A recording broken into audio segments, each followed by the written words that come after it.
धन्यवाद। आप सब लोगन के प्रणाम।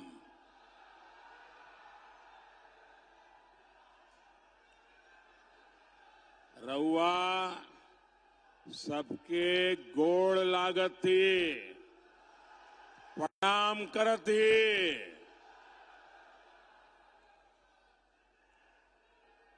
ऐसा लग रहा है आपने जेएमएम और कांग्रेस को दिन में ही तारे दिखा दिए।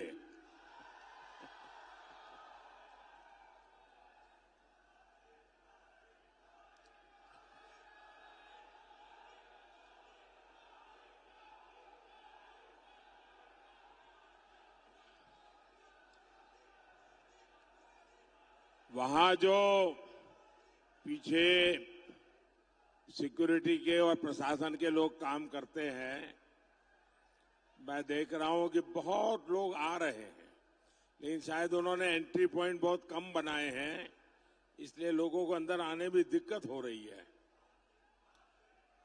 अच्छा होगा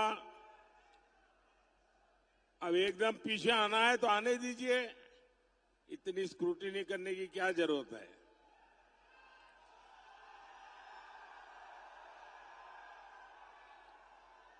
बहुत बड़ी मात्रा में हुजूम का हुजूम आ रहा है।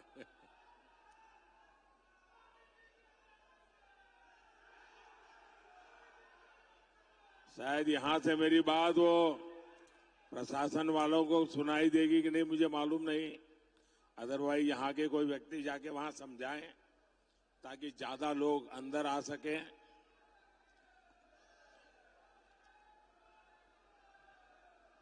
वैसे भी ये पंडाल छोटा पड़ गया है।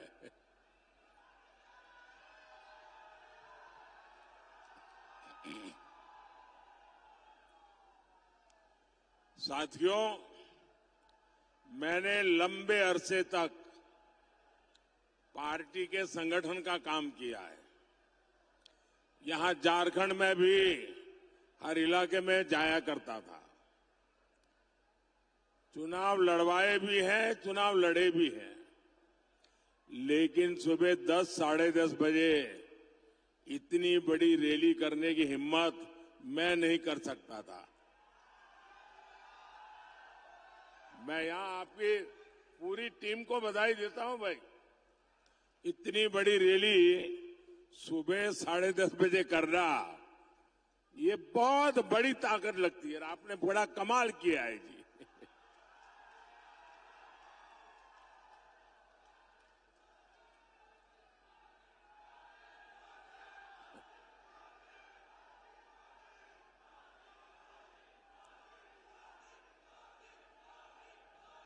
ये धरती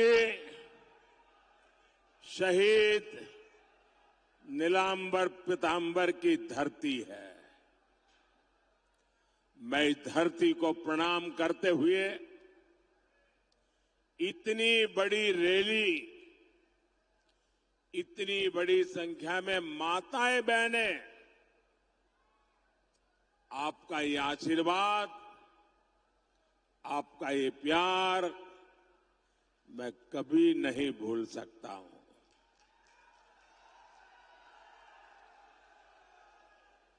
भाइयों और बहनों, आप सभी अपने एक वोट के महत्व को बहुत अच्छी तरह जानते हैं। 2014 में आपके एक वोट ने ऐसा काम किया कि पूरी दुनिया भारत के लोकतंत्र की ताकत को सलाम करने लग गई थी। आपने 2014 में अपने एक वोट से कांग्रेस की महाभ्रष्ट सरकार को हटा दिया था। आपके एक वोट ने बीजेपी एनडीए की सरकार बनाई और आपके इस एक वोट की ताकत का परिणाम क्या हुआ? आज भारत का पूरी दुनिया में डंका बज रहा है।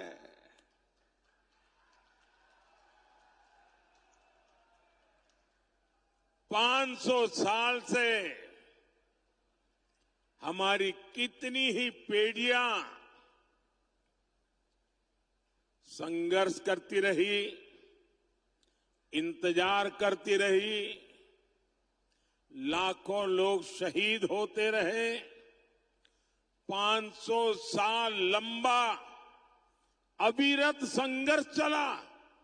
शायद दुनिया में इतना लंबा अविरत संघर्ष इतिहास में कहीं नहीं हुआ होगा जो अयोध्या में हुआ।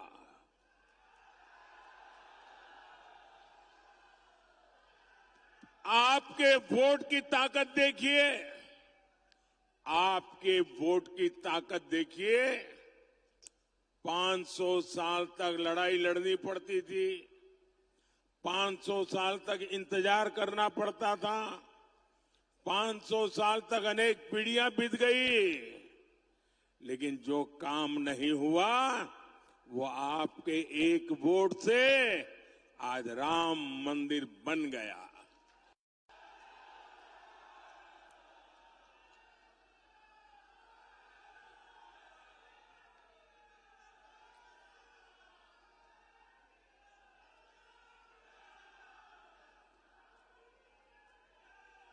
देश आजाद हुआ,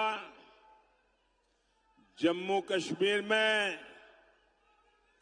आए दिन खतरे की घंटी बजती रहती थी। जम्मू कश्मीर का क्या होगा, चिंता रहती थी। बम धमाके, गोला बारूद कश्मीर से वही सुनाई देता था। आपके एक वोट की ताकत देखिए। आपने जम्मू कश्मीर देखा भी नहीं होगा, लेकिन आपके वोट की ताकत देखिए। जो 370 की दीवार थी, आपके इस वोट ने 370 की 370 की उस दीवार को जमीन दोस्त करके जमीन में गाड़ दिया।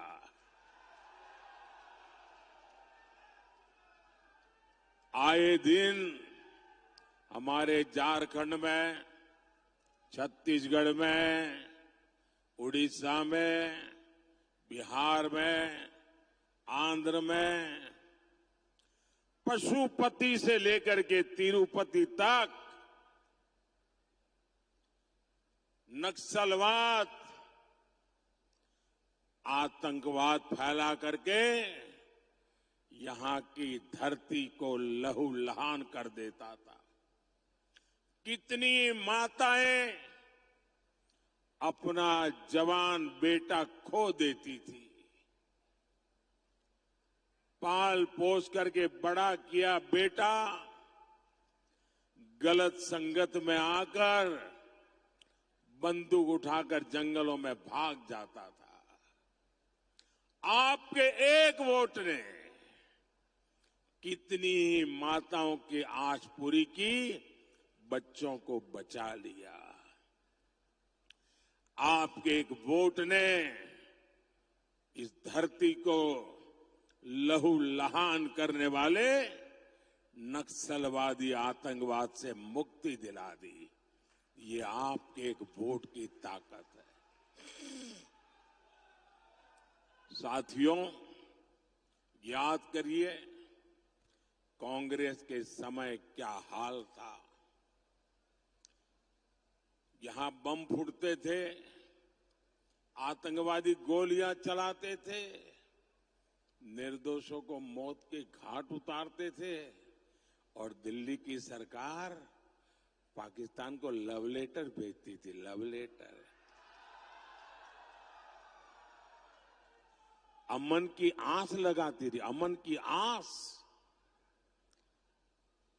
पाकिस्तान जितने लेटर जाता थे उससे ज्यादा आतंकी भेजता था और बम गोले लेकर वो देश में खून की होली खेलते थे। और जब आपने एक वोट दिया ना, उस वोट ने मुझ में इतना दम भर दिया, इतना दम भर दिया, मैंने आते ही कह दिया इनफ इज इनफ, बहुत हो चुका है, अब ये खेल नहीं चलेगा, मां भारती का अपमान नहीं सहूंगा, निर्दोषों को नहीं मारने दूंगा। आज नया भारत डोजियर नहीं भी देता, ये नया भारत है, घर में घुसकर मारता है। सर्जिकल स्ट्राइक, एयर स्ट्राइक के तमाचे ने पाकिस्तान को हिलाकर रख दिया था। पहले एक समय ऐसा था, कोई महीना ऐसा नहीं जाता था कि जब झारखंड, बिहार के इस इलाके से देश की सेवा करते करते हमारे नौजवान सीमा पर शहीद न होते हो, कश्मीर में शहीद न होते हो और तिरंगे में लिपेट करके उनकी शरीर वापस न आते हो। ये हर महीने चलता था। आज वो सब बंद हो चुका है। ये आपके वोट ने किया है। एक वो स्थिति थी जब आतंकी हमले के बाद कांग्रेस की डरपोक सरकार दुनिया भर में जा जाकर रोती थी। ये स्थिति कि पाकिस्तान, वो वक्त चला गया जब हम दुनिया में जाकर के रोते रहे। आज स्थिति ये है, पाकिस्तान दुनिया भर में जा जाकर के रो रहा है। बचाओ बचाओ चिल्ला रहा है। आज पाकिस्तान के नेता कांग्रेस के शहजादे को पीएम बनाने के लिए दुआ कर रहे हैं, लेकिन मजबूत भारत तो अब मजबूत सरकार ही चाहता है। ये दृश्य दिखाता है, पूरा हिंदुस्तान में से हर कोई कहता है मजबूत भारत के लिए मजबूत सरकार, मजबूत सरकार के लिए मोदी सरकार। फिर एक बार, फिर एक बार, फिर एक बार, भाइयों और बहनों, मुझे सीएम और पीएम के रूप में देशवासियों की सेवा करते करते अब 25 साल हो जाएंगे। आपके आशीर्वाद से 25 साल हो गए। मोदी पर एक पैसे का घोटाले का आरोप नहीं लगा है।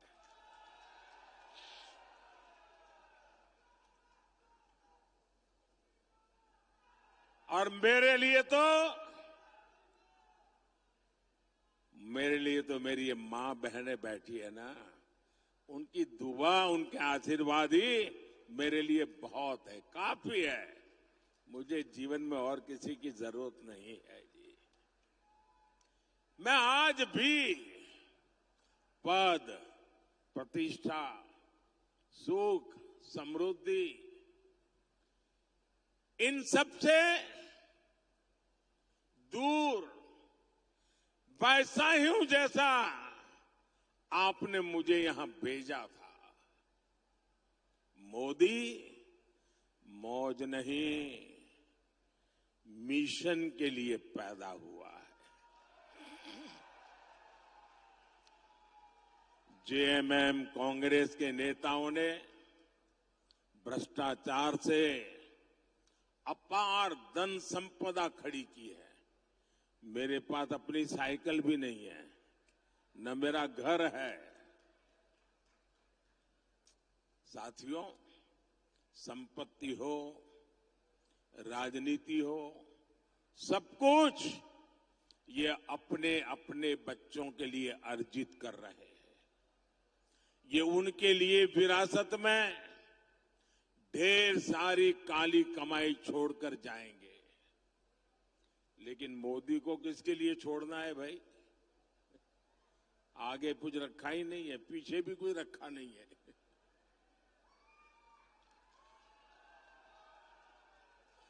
मेरे वारिस तो आप सब ही है।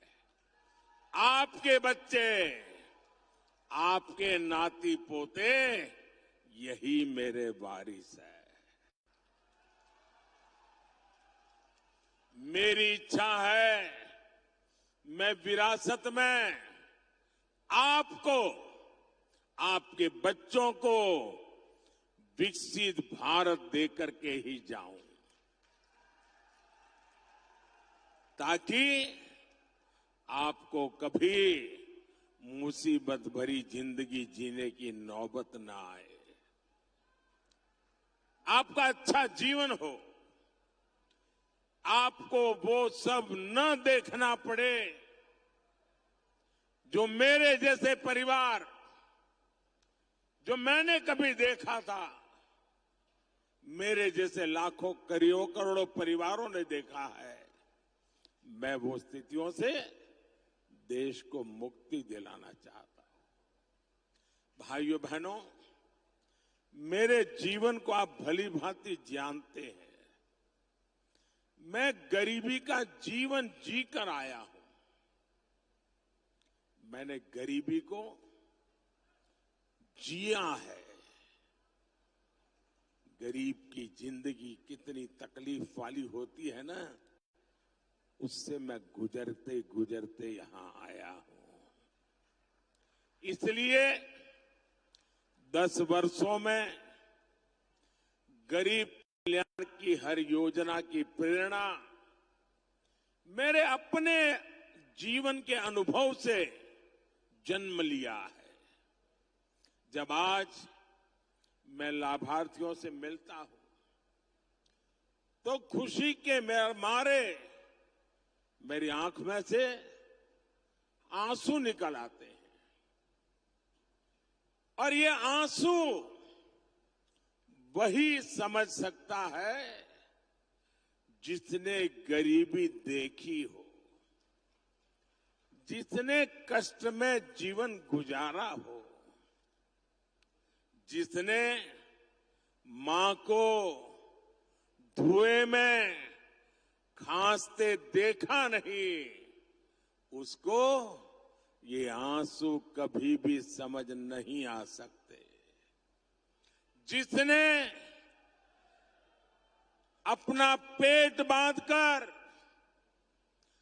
मां को सोते नहीं देखा, जिसने लोटा भर पानी पीकर मां को भूख मिटाते नहीं देखा, जिसने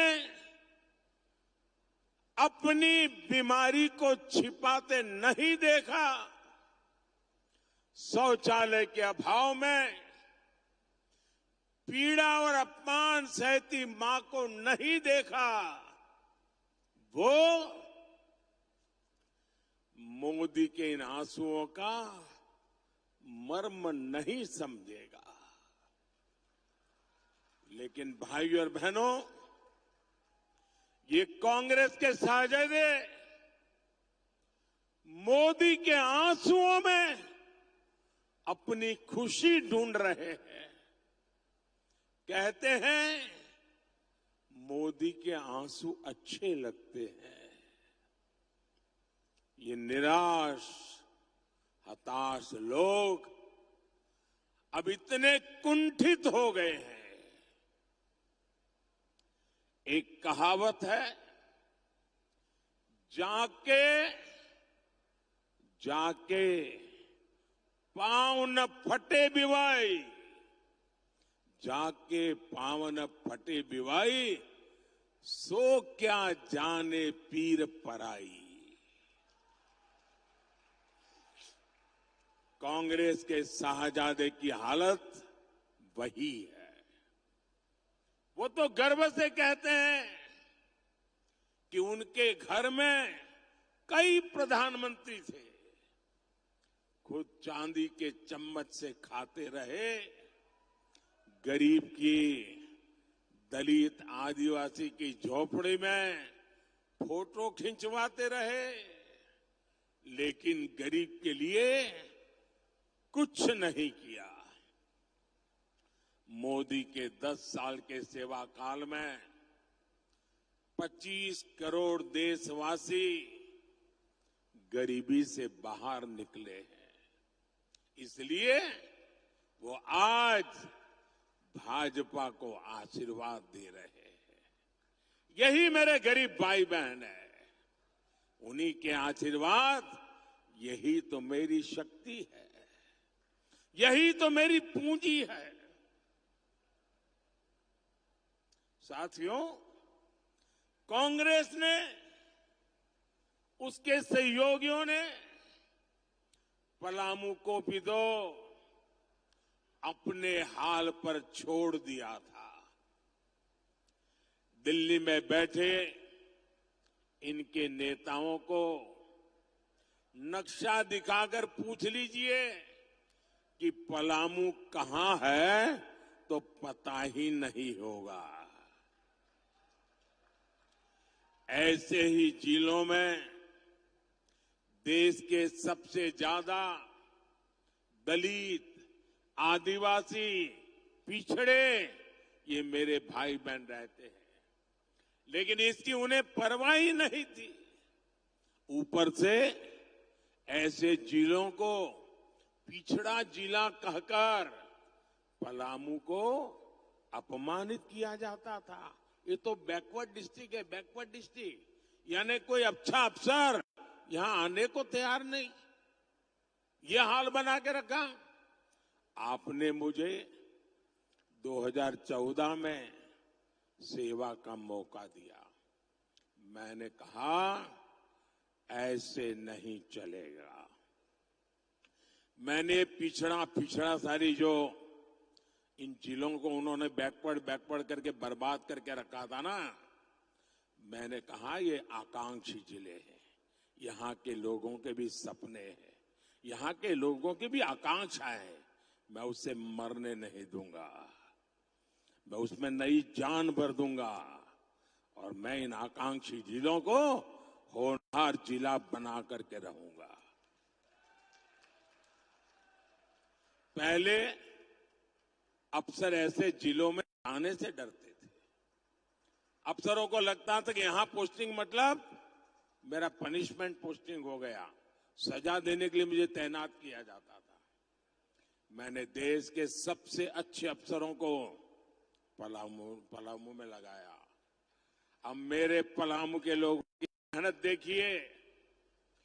पलामू में आकांक्षी जिला कार्यक्रम से शुरू होने से पहले और अब आसमान जमीन का फर्क आ गया है। 100 में से सिर्फ 14 गरीब परिवार ऐसे थे जिनके पास पक्के घर थे। आंकड़ा याद रहेगा, 100 में से 14। आज पलामू में करीब करीब हर परिवार के पास पक्का घर हो रहा है।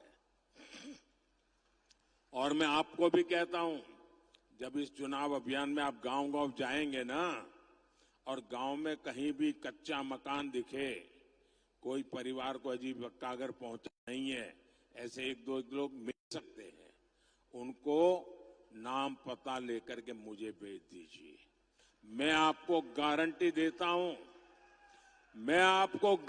देता हूं, तीसरे टर्म में जब मैं अगली बार प्रधानमंत्री बनूंगा, उनका घर पक्का बना करके दे दूंगा। और आप लोग भी मुझे जानते हो नहीं जानते हो, आप मान लीजिए मेरे लिए आप ही मोदी है, जाके गारंटी दे देना।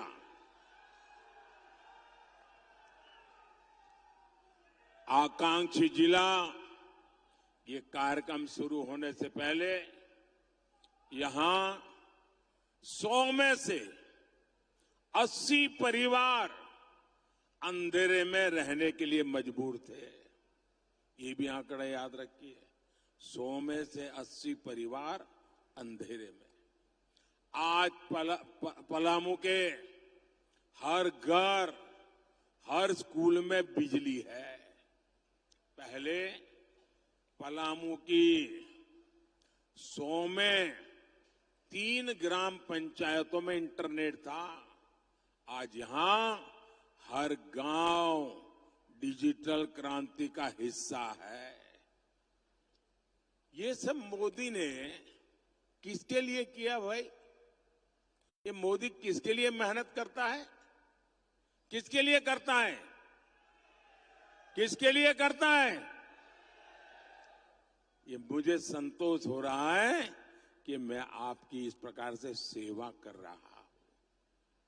ये मैं आपके बच्चों के लिए कर रहा हूं, मैं ये आपके उज्जवल भविष्य के लिए कर रहा हूं। और भाइयों बहनों, आज मैं पलामू को बधाई देने के साथ ही आपको सतर्क करने भी आया हूं।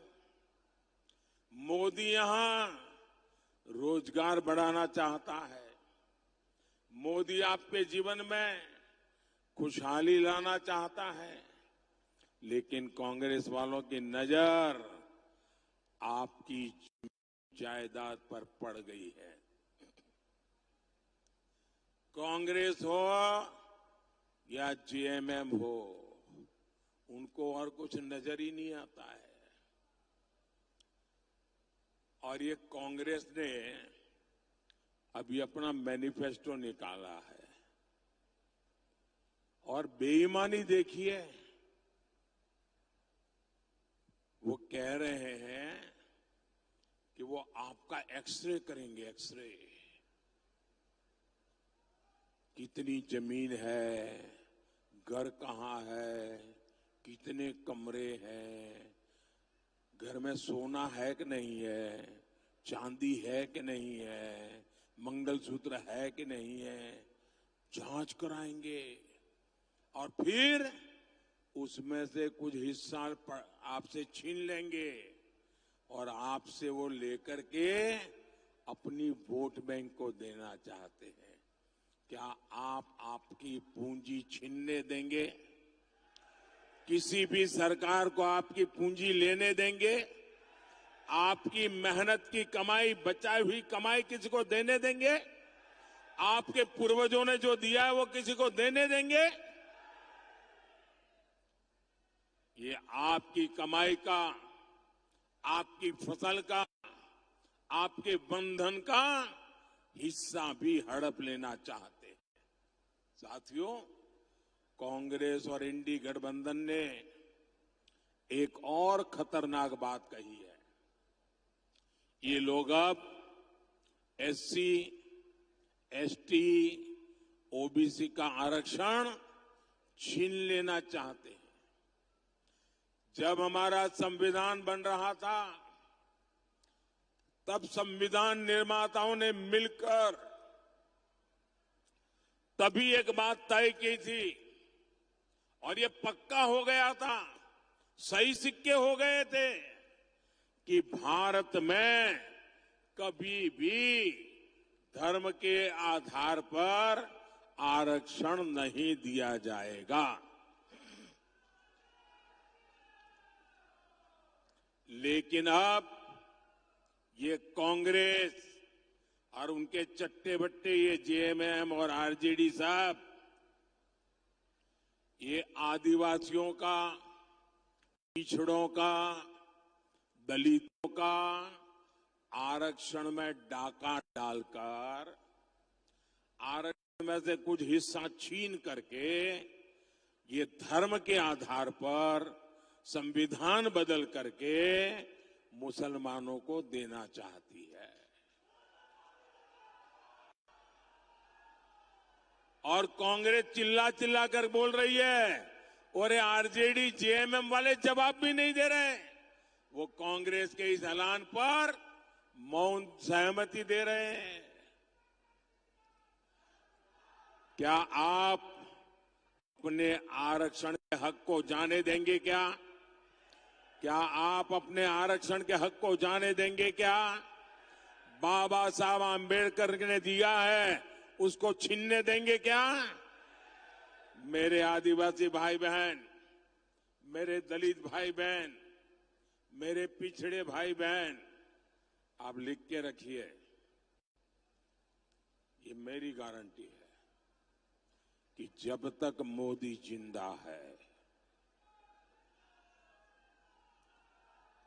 जब तक मोदी जिंदा है, दलितों के, आदिवासियों के, पिछड़ों के आरक्षण में से रत्ती भर मैं धर्म के आधार पर उनकी वोट बैंक को नहीं देने दूंगा। मैं संविधान पर कोई भी छेड़छाड़ नहीं करने दूंगा। साथियों, भाजपा ने, एनडीए ने हमेशा आदिवासी हितों को सर्वोपरि रखा है। ये मेरा सौभाग्य है कि मैं देश का, ये मेरा सौभाग्य है कि मैं देश का पहला प्रधानमंत्री हूं जो उल्हातू गया, भगवान बिरसा मुंडा के गांव गया। साल 2025 भगवान बिरसा मुंडा का 150वां जन्म जयंती वर्ष है। मोदी ने तय किया है मेरे तीसरे प्रधानमंत्री के कार्यकाल के दरमियान हमारे बिरसा मुंडा जी के 150वीं जयंती हिंदुस्तान के हर कोने में शान से मनाई जाएगी। बिरसा मुंडा का जन्म, उस जन्म दिवस को जनजातीय गौरव दिवस मनाते हैं। 150 साल निमित्त जनजातीय गौरव वर्ष के रूप में मनाया जाएगा। भगवान बिरसा मुंडा की प्रेरणा से ही मैंने 24,000 करोड़ रुपए की पीएम जन योजना शुरू की। इसका लाभ आदिवासियों में भी जो सबसे पिछड़ी जनजातियां हैं उन्हें होगा। भाइयों और बहनों, बीते 10 साल में मोदी ने आपको पक्का घर दिया है, बिजली, गैस, पानी दिया है। मोदी का तीसरा कार्यकाल शुरू होने दीजिए। जिन जिन लोगों को अब तक मोदी की योजनाओं का लाभ नहीं मिल पाया है, उन्हें भी इसका लाभ मिलेगा और ये मोदी की गारंटी है। साथियों, एनडीए सबका साथ, सबका विकास के लिए प्रतिबद्ध है। यहां झारखंड में आजसू पार्टी और सुदेश महतो जी के साथ उनके मिलकर के आज एनडीए एक ताकत से लड़ाई लड़ रही है। आपको पलामू से हमारे विष्णु दयाल राम जी को ज्यादा से ज्यादा मतों से विजयी बनाना है। ये हमारे विष्णु दयाल जी इतने सरल है कि पार्लियामेंट में जब किसी को मैं उनका परिचय करवाता हूं कि डीजीपी थे तो मानने को तैयार नहीं है। एकदम सरल, जमीन पर रह करके सुख दुख के साथी ऐसे आपके उम्मीदवार है। देश को ऐसे लोगों की जरूरत है। 13 मई को आपको अपना बूथ जीतना है। जीतेंगे, पोलिंग बूथ जीतेंगे। मुझे चुनाव तो जीतना है, पोलिंग बूथ भी जीतना है। आप घर घर जाएंगे, जरा दोनों हाथ ऊपर करके बताइए, घर घर जाएंगे, मतदाताओं को मिलेंगे। अच्छा, पोलिंग के दिन छोटी छोटी यात्राएं निकाल करके मतदान करवाइए। रामधुन करते करते जाइए, उत्सव का माहौल बनाइए और भारी संख्या में मतदान कराइए। कितनी ही गर्मी क्यों ना हो, पहले मतदान फिर जलपान। अच्छा, मेरा एक काम करेंगे,